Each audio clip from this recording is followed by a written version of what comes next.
বছরে একটা করে সিনেমা তো আমার পক্ষে করা সম্ভব না, তো অফার আসে, সবসময় অফার আসে। ফিল্ম নিয়েই তো ভাবছি, শরতের জবা গত বছর রিলিজ হলো, ফিল্ম নিয়ে ভাবছি, দুটো স্ক্রিপ্টের কাজ চলছে আসলে। দেখা যাক, আমি তো একটু ধীর লয়ে কাজ করি আর খুব একটা বলিও না, মানে প্রস্তুতি নেই যখন তখন আসলে বলি না, কারণ অনেক সময় এগুলো চেঞ্জ হতে থাকে বিভিন্ন ধাপে ধাপে। তো যখন বলার মতো হবে বলবো।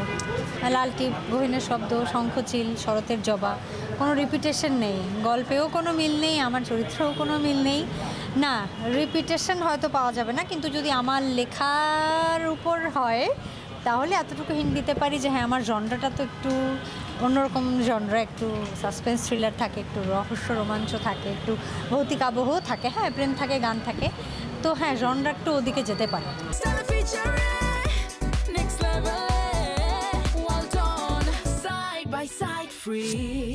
বছরে একটা করে সিনেমা তো আমার পক্ষে করা সম্ভব না, যেহেতু আমি নিজেই প্রযোজনা করেছি, অনেক কিছু চিন্তা করতে হয়।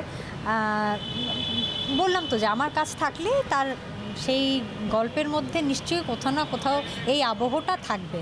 শুধু ভৌতিক হলে তো আসলে আমাদের দেশে হলে একটু মুশকিল হয়ে যায়, ওটিটিতে হয়তো হয়, বাট তারপর অনেকেই বলেছেন যে শরতের জবা তারা এনজয় করেছেন, শরতের জবা সিকুয়েল চায় এবং হলে তারা দেখে খুব তাদের ভালো লেগেছে বড় স্ক্রিনে এই ধরনের ভৌতিক আবহ দেখে। তো হ্যাঁ, আমি তো ভাবছি, এভাবে বলা ঠিক না, কিন্তু অফার আসে, সবসময় অফার আসে। কিন্তু ওই যে বললাম যে আমি তো, আপনিই বললেন যে আমি খুব খুঁতখুঁতে পারফেকশনিস্ট, বা আমার কিছু ক্রাইটেরিয়া আছে, এগুলো সব ফুলফিল না হলে আমি আসলে কাজ ওভাবে করতে চাই না।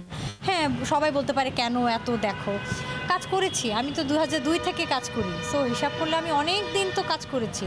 এখন এই পর্যায়ে এসে আমার মনে হয় সবার ক্যারিয়ারেই একটু খুঁতখুঁতে হওয়াটা উচিত।